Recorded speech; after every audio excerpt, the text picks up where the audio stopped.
here is a WPC 89 driver board that came in, and one of the things was that the lamps were flickering.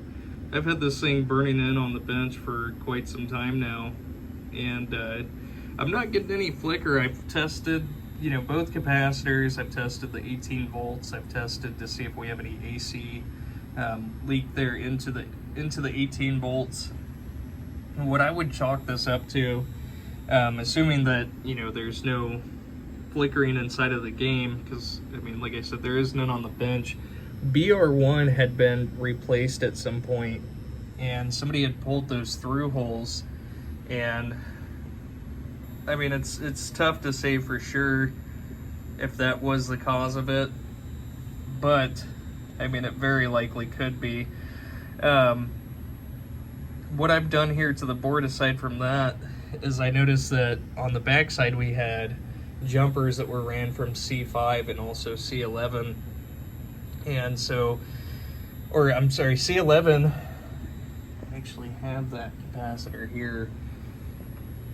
This top there, let's see if I can get this to focus in. You can see that is definitely bulging there. It's got like kind of a point to it, which that is not supposed to be like that. Kind of see there. It's almost like a top now.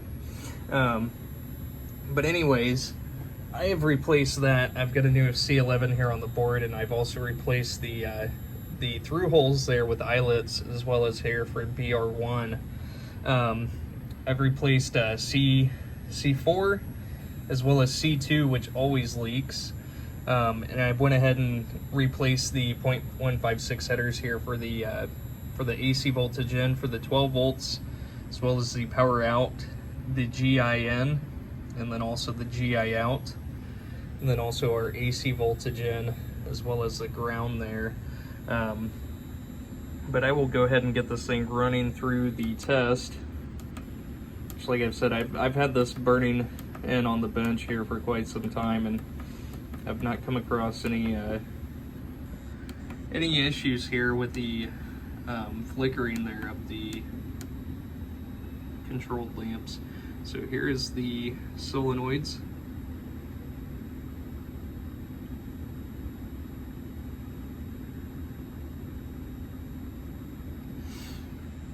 And all solenoids working correctly.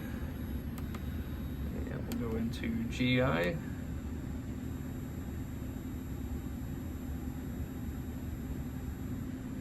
And all of these strands are dimming properly.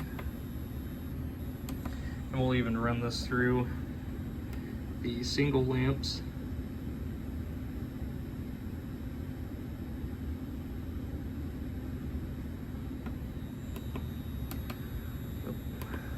And then let's do lamps and flashers.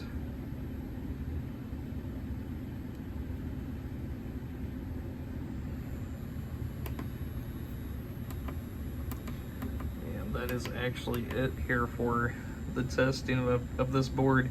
But I'll go ahead and leave it burning in here for a little bit longer, see if we have anything that pops up there as far as these start to flicker, and I'll continue to keep an eye onto the 18 volts and see if we have any AC ripple that comes through there. But other than that, everything's testing out logically here with the board. Maybe something to do with the ribbon cable as far as the data that's coming into the board. I'm not sure what the MPU is that's being ran here with the driver board. I've got an original 89 here on the bench, but again, I'll go ahead and keep an eye on this here for a couple more hours, and we'll go from there.